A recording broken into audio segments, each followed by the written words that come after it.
कहानी की शुरुआत होती है जिमी कलन नाम के एक आदमी से जो अभी अभी जेल से छूटा था। वो सीधा जाकर अपने खबरी से मिला और उससे अपनी गाड़ी, बंदूक और कुछ खुफिया कागजात लेकर चला गया। इन कागजों में प्रेस्कॉट एश्टन नाम के एक आदमी के बारे में जानकारी थी। इसके बाद कलन सीधा प्रेस्कॉट के ऑफिस पहुंचा और उसे गोली मार दी। जल्द ही ये मामला FBI तक पहुंचा और एजेंट हम्फ्रीज और सिसिरो मिलकर इसकी छानबीन में लग गए। उधर कलन ने वापस जाकर अपने खबरी को कुछ पैसे दिए और बाकी नाम बताने को कहा। वहीं दूसरी ओर हम एक किलर को देखते हैं जिसे किसी आदमी ने कलन को मारने का मिशन सौंपा था। इधर FBI ऑफिस में डिटेक्टिव सिसिरो को कलन के बीते हुए कल के बारे में कुछ खास जानकारी मिली। उसने हम्फ्रीज को बताया कि कुछ साल पहले कलन और उसका भाई एक बैंक लूटने गए थे। हालांकि उनका प्लान कामयाब रहा, लेकिन बदकिस्मती से किसी ने उनकी खबर दूसरी गैंग को दे दी। अचानक उन पर माफिया गैंग्स ने मिलकर हमला कर दिया क्योंकि वो लोग बैंक से लूटे हुए पैसों को हथियाना चाहते थे। वो कलन और उसके भाई गैरी पर अत्याचार करने लगे, लेकिन गैरी इतनी जल्दी अपनी लूट का पता बताने को राजी नहीं था। लेकिन कलन को अपने भाई की जान प्यारी थी, इसीलिए उसने गुंडों को पैसों का पता बता दिया।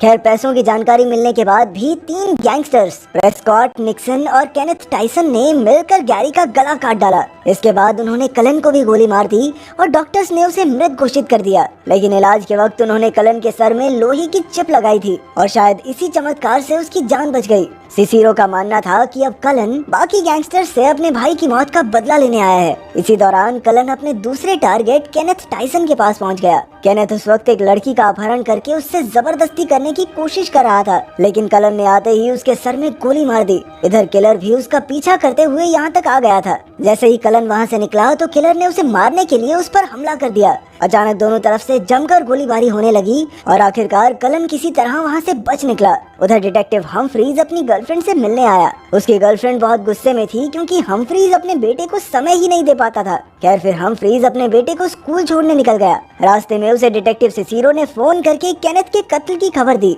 और उसे तुरंत वहां पहुंचने को कहा। वहां पहुंचकर हम्फ्रीज को पता चला कि केनेथ कई लड़कियों के साथ अश्लील हरकतें करके वीडियो बनाता था। फिर सिसिरो ने उसे बताया कि लोगों ने यहाँ एक और शूटर को भी देखा है जिसने कलन पर हमला किया था। उधर किलर अड्डे पर काफी गुस्से में बैठा था क्योंकि आज वो कलन को मारने का मिशन पूरा नहीं कर पाया। उसने अपनी गर्लफ्रेंड लिली को इस बारे में बताया तो लिली ने उसे भरोसा दिलाया कि आज नहीं तो कल तुम कामयाब जरूर होगे। उसकी बात सुनकर किलर शांत हो गया और उसने खुश होकर लिली को उससे शादी करने को कहा। उधर कलन अपने दुश्मनों को खत्म करके अपनी गर्लफ्रेंड नान के घर आ पहुंचा, लेकिन उसे देखकर धक्का लगा कि नान ने जिंदगी में आगे बढ़कर अपना परिवार बसा लिया था। कलन ने उससे अपने बच्चे के बारे में पूछा जो जेल जाने से पहले नान के पेट में था, लेकिन नान कहने लगी कि उसका मिसकैरेज हो गया था क्योंकि वो कलन के साथ जिंदगी नहीं बिता सकती थी। ये सुनकर कलन को गहरा सदमा लगा और वो वहाँ से जाने लगा, लेकिन पीछे से नान ने कहा कि वो उसके साथ है। वो चाहती थी कि कलन अपने भाई की मौत का बदला जरूर ले। वहीं दूसरी ओर किलर ने लिली से शादी कर ली और दोनों जश्न मनाने निकल गए।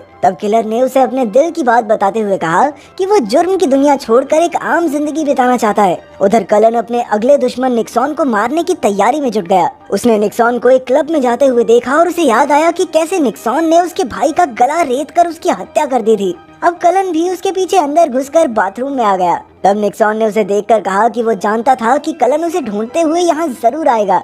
इसके बाद निक्सॉन ने गार्ड को बाहर भेज दिया और खुद कलन के साथ 2-2 हाथ करने का फैसला किया। जल्द ही दोनों में हाथापाई शुरू हो गई, लेकिन कलन ने उसके सीने में चाकू घोंप दिया और तुरंत वहाँ से भाग निकला। वहीं दूसरी ओर किलर जुर्म की दुनिया से निकलना चाहता था, लेकिन कलन को मारने का अधूरा मिशन उसे अंदर ही अंदर खाए जा रहा था। आखिरकार उससे रुका ही नहीं गया और उसने ये मिशन पूरा करने का फैसला किया। तभी लिली को इसका पता चल गया और उसने किलर को रोकने की कोशिश की, लेकिन किलर ने उसकी एक न सुनी और मिशन पर निकल गया। अगली सुबह किलर और डिटेक्टिव्स दोनों अपने काम पर निकल पड़े। हम्फ्रीज ने सिसिरो को कॉल करके कल रात हुए निक्सॉन के कत्ल के बारे में बताया। हम्फ्रीज को शक था कि इसमें कलन का हाथ है, पर सिसिरो को ऐसा नहीं लगता था। खैर, फिर हम्फ्रीज ने खुद क्लब में जाकर सच का पता लगाने का फैसला किया। जल्द ही हम्फ्रीज और सिसिरो को खबर मिली कि निक्सॉन की जान बच गई थी और अब एक हॉस्पिटल में उसका इलाज चल रहा था। उधर जब कलन को इस बारे में पता चला तो उसे फिर याद आया कि कैसे निक्सॉन ने उसके भाई को मारा था, इसीलिए वो फिर से निक्सॉन को मारने हॉस्पिटल की ओर निकल पड़ा।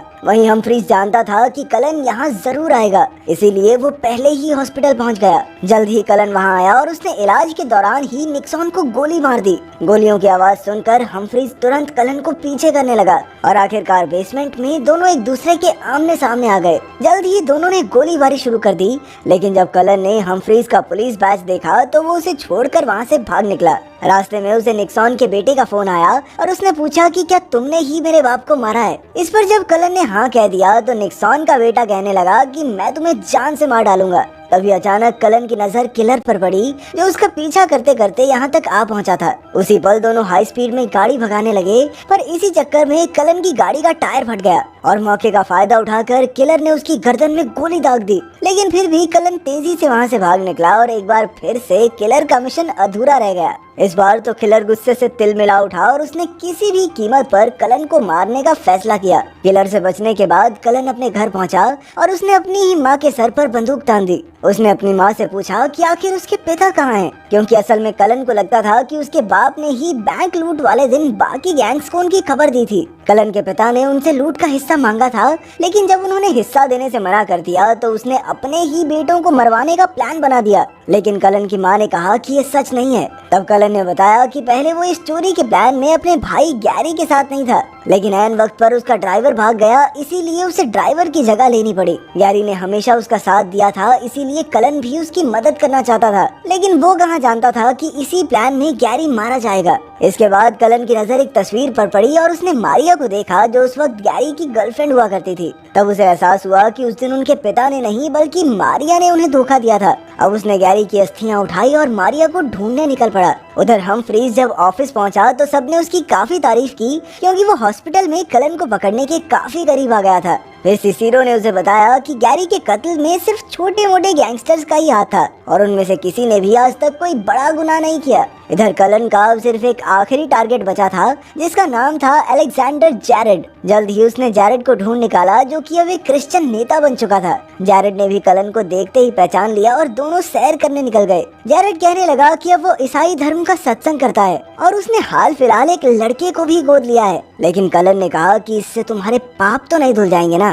तब जैरेड ने सफाई देते हुए कहा कि वो गैंग का हिस्सा जरूर था, लेकिन वो नहीं जानता था कि बाकी गैंग वाले गैरी को मारने की फिराक में थे। उसने उन्हें रोकने की भी कोशिश की, लेकिन वो गैरी को बचा नहीं पाया। जैरेड ने कहा कि उसे तो सिर्फ दरवाजे की रखवाली करने के लिए बुलाया गया था और सच में उसे इस प्लान के बारे में कुछ भी मालूम नहीं था। इसके बाद उसे जेल की सजा भी हुई और वहाँ से जब वो बाहर निकला तो एकदम बदल चुका था। तब उसने अपने गुनाहों से तौबा कर ली और अपनी पूरी जिंदगी लोगों की भलाई में लगाने का फैसला किया। उसकी कहानी सुनकर कलन का भी दिल पिघल गया और वो जैरेड को गोली नहीं मार पाया। आखिरकार उसने जैरेड को माफ करके घर वापस लौट जाने को कहा। इसके बाद कलन एक कैंप में अकेला बैठा था कि अचानक किलर वहाँ उसे मारने आ पहुंचा। उसी वक्त डिटेक्टिव हमफ्रीज भी वहाँ आ गया और उसने सिसिरो को फोन करके बताया कि वो कलन को पकड़ने जा रहा है। ये सुनकर सिसिरो घबरा गई और उसने हमफ्रीज को बाकी पुलिस वालों के आने तक इंतजार करने को कहा, लेकिन हमफ्रीज कहने लगा कि इतना वक्त नहीं है। दूसरी ओर अंदर कलन ने अपनी लिस्ट देखी, जिसमें उन सभी लोगों के नाम थे जिनसे उसे बदला लेना था। उसने देखा कि अब सिर्फ एक नाम बाकी था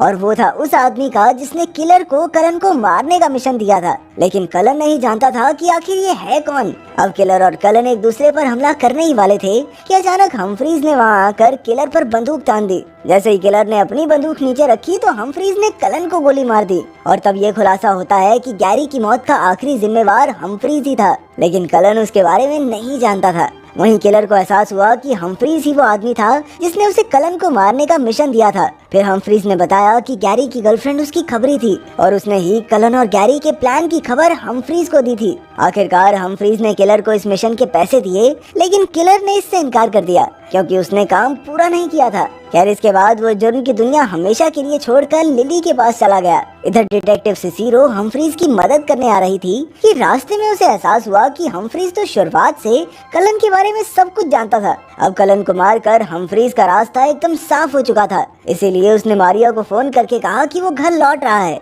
पर तभी अचानक किसी ने पीछे से उसे गोली मार दी। ये कोई और नहीं बल्कि कलन ही था।